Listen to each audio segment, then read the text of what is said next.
নির্মম ভাবে হত্যা করছে। আমার বড় মেয়ে রশনি রশনি বলে যে শাহিদারের জিগাও ও কত টাকা ডিমান্ড চায়। আমরা এই শাহিন নুরির ফাঁসি চাই। আমার বাবাকে নির্মম ভাবে হত্যা করছে, আমরা ওনার ফাঁসি চাই, আর কোনো কিছু চাই না। আপনারা সবাই আমাদের পাশে থাকবেন, আমরা যেন ন্যায় বিচার পাই, আর কোনো কিছু আমরা চাই না। আমরা ওর ফাঁসি চাই। আমার নিরপরাধ বাবারে নির্মম ভাবে হত্যা করছে। আমার বাবা টাকা নাই, পয়সা নাই, কোনো কিছু নাই। ওনার অনেক ঘনিষ্ঠ একজন লোক ছিল, আমার বাবা অনেক কাছের ছিল, ওনাদেরকে আমার বাবা অনেক বিশ্বাস করতো। আজকে বিশ্বাসের ফলটা উনি দিছে। উনি আমার বাবাকে নির্মম ভাবে হত্যা করছে, নির্মম ভাবে মারছে। আমরা ওর ফাঁসি চাই, ফাঁসি চাই। উনি অনেক অনেক কুকর্ম করছে, অনেক কুকর্ম করছে। এই সব জিনিস হয়তো আমার বাবা জানে। এইগুলো সন্দেহ কইরা যদি মানুষের কাছে আমার বাবা বইলা দেয়, এই সন্দেহ কইরা উনি আমার বাবাকে, নিরপরাধ বাবাকে এরকম নির্মম ভাবে হত্যা করছে। আমরা ওর ফাঁসি চাই। আমরা প্রধানমন্ত্রীর কাছে, আমরা রাষ্ট্রপতির কাছে, আমরা সবার কাছে, ছোট বড় সকল পুলিশ ভাই, সকল মিডিয়ার কাছে, সবার কাছে আমাদের একটাই দাবি, এই খুনির যেন ফাঁসি হয়। আমার বাবার এরকম নির্মমভাবে হত্যা করছে, এই খুনির যেন ফাঁসি হয়। আমরা আর ফাঁসি চাই, আমরা ন্যায় বিচার চাই। খারাপ কুক আমরা সুরেশ্বরের এলাকায় যান, ওর বাড়িতে 20 বছর ধরে পাক করছে, বুঝলেন?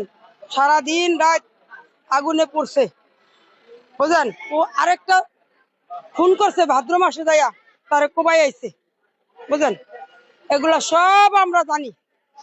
ওর বাবারে হেও জানে। এরপর মনে করেন ওই কোনো শিল্পী, মহিলা শিল্পী, কোনো মাইয়া ওর কাছে, ছোট বড় ওর কাছে কোনো কিছু নাই। বিয়া করছে 2-3টা। ওর আমার মনের সন্দেহ, আমার স্বামী আমার কাছে কইতে পারে নাকি, বুঝলেন? ওই যে কোনো কুকর্ম করছে জঘন্য, দেখতে ফেলাইছে, এলাকার মেরা ফেলাইছে, বুঝলেন? মমি সিংহে মাইরা, মমি সিংহে আইয়া এই মার্ডার করে আর রাত্রে 3টা বাজে যায় বুড়ি বার কাছে গেল। আমরা ফেসবুকে পান নাই, সুরেশ্বর দরবার শরীফের পীর। এরপরে মনে করেন একটা মেয়ের আইন না হয় পীরা মামলা করাইছে, মামলা করে নারী নির্যাতন মামলা দিছে, বুঝলেন? এই মহিলাটা আর বাবাই মরার 3 দিন আগে পালাইও গেছে গা, বুঝলেন? অনেক ধরনের কুকর্ম করে ওই মলিবাড়ির ভিতরে, অনেক জঘন্য খারাপ লোক। আর যে কোনো মায়া গতিকে আর অস্ত্রের কোনো অভাব নেই, অস্ত্রের এত বড় বাক্স, বুঝলেন? অনেক কুকর্ম খারাপ কাজ করে। সুরেশ্বরের পীর সাহেবের বাড়ির ভিতর জঘন্য খারাপ লোক। আর আমি সুরেশ্বরের মাইয়া, আমি চাই ওর ফাঁসি, আর কিচ্ছু না। আমার 13 বছরের একটা ছেলে, আমার 14 বছরের 3 জন সন্তান হয়েছে। আমার সন্তানকে বাবা হারা করছে, আমার স্বামী হারা করছে। আমি একটা অসুস্থ মানুষ, আমি এখন আপনার সামনে ধারায় কথা বলতেছি। আমার হার্টের অবস্থা ভালো না, আমার রিস্ক বেঁচে আমার স্বামী আমার হাসপাতালে ভর্তি করছে, বুঝলেন? আমার কিস্তিটা আমার হুমকি দিতেছে, আমি কয় লাখ টাকা চাই। হ্যাঁ, নানান ভাগে টাকার লোক ওরাই বিভিন্ন ধরনের ফোন দেয়।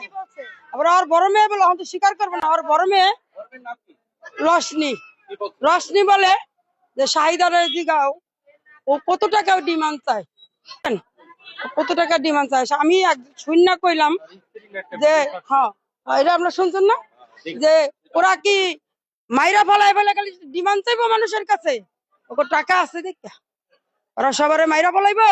কি বলে তুমি কত লাখ টাকা চাও, তুমি কত লাখ টাকা চাও? মাঝরাত্রে আমারে ফোন দেয়, ভোর রাত্রে আমারে ফোন দেয়। আমি ভয়তে আমার কি কয় জানেন না, আমার ছেলেরা ঘরের মধ্যে তালা মারি, আমার একলা মারি।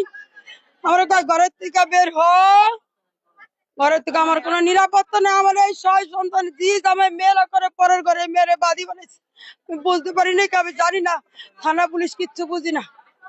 দেখেন এমন করে মাইরা বস্তার মধ্যে বইরা ওই আরেক দেশে নিয়া, আরেক পুষ্কুনিতে নিয়া ওই ওই লোকের ভাসানের জন্য ওই জায়গায় ফালাইছে।